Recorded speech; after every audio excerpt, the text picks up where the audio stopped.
শান্তিনিকেতন পৌষ মেলায় বীরভূম জেলা আইনি পরিষেবা কর্তৃপক্ষের স্টল থেকে সহায়তা প্রদান। শান্তিনিকেতন পৌষ মেলা উপলক্ষে জেলার পাশাপাশি বহু দেশ বিদেশ মানুষের সমাগম ঘটে। মেলায় বিভিন্ন দোকান সম্ভার, সাংস্কৃতিক অনুষ্ঠান, রাজনৈতিক সহ অন্যান্য অনুষ্ঠানের বিভিন্ন সংগঠনের স্টল বসে। মেলায় ঘুরতে আসা মানুষের পাশাপাশি আইনি সমস্যাজনিত কারণে অনেকেই স্টলে যোগাযোগ করেন। পশ্চিমবঙ্গ রাজ্য আইনি পরিষেবা কর্তৃপক্ষের তত্ত্বাবধানে বীরভূম জেলার আইনি পরিষেবা কর্তৃপক্ষের উদ্যোগে স্টল এবং বিনামূল্যে সেখান থেকে পরিষেবা। বীরভূমের জেলা জজ তথা জেলা আইনি পরিষেবা কর্তৃপক্ষের চেয়ারম্যান রয়েছেন আরতি শর্মা রায়, অতিরিক্ত জেলা জজ পক্ষ কোর্ট সর্বাণী মল্লিক চট্টোপাধ্যায়, উমেশ সিং, অনুপম মাইতি, এছাড়াও একাধিক আইনজীবী বিচারক রয়েছেন তারা। এই মেলা স্টল থেকেই মোট 370 জনকে আইনি পরামর্শ দান করা হয়। একটি নিখোঁজ ছেলেকে পুলিশের সাহায্যে মায়ের কাছে ফিরিয়ে দেওয়া হয়। মেলা স্টল থেকে মোট 13টি সমস্যার সমাধান করা হয়েছে। এছাড়াও কিছু অভিযোগ গৃহীত হয়েছে, সেগুলো আগামীতে মেলার পর থানা বা দপ্তরের অফিসে ডেকে আইনি সহায়তা করা হবে। শেখ রিয়াজ উদ্দিনের রিপোর্ট, WB নিউজ 365।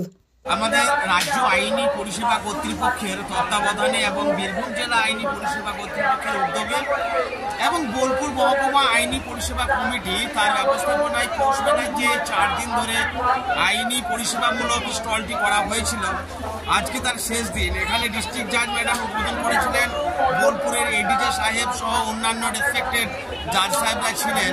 তো এখান থেকে আইনি পরিষেবা দেওয়া হয়েছে 370 জনকে আমরা অ্যাসিস্ট করতে পেরেছি।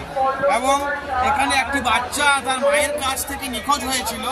সে বাচ্চাটির সন্ধান যখন বাচ্চাটিকে যখন আমরা দেখতে পাই, আমরা ছিলাম এবং ল স্টুডেন্টস ছিল, পুলিশের সাহায্য সহযোগিতা নিয়ে বাচ্চাটিকে তার মায়ের কাছে ফিরিয়ে দেওয়া হয়েছে। এটা একটা সাকসেস স্টোরি।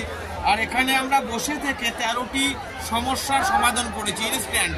যখন কমপ্লেন এসেছে তার বিবাদী পক্ষকে সঙ্গে যোগাযোগ করে তারপরের দিন ডেকে আমরা একটা সিটিং করিয়ে এই ধরনের সমস্যাগুলির আমরা সমাধান করেছি।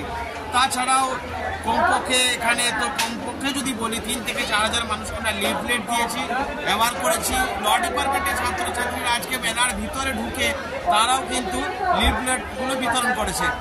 আর তাছাড়াও সামাজিক সচেতনতামূলক কিছু নাটক, সেটা চাইল্ড ট্রাফিকিং, অ্যাসিড ভায়োলেন্স বা অ্যাসিড অ্যাটাক, চাইল্ড ম্যারেজ, এইসব বিষয়ে সামাজিক সচেতনতামূলক নাটক হয়েছে, যেখানে স্টেট লিগাল সার্ভিসেস অথরিটির মেম্বার সেক্রেটারি জাজ দেবেন্দ্র কুমার নাথ মহাশয় উপস্থিত ছিলেন।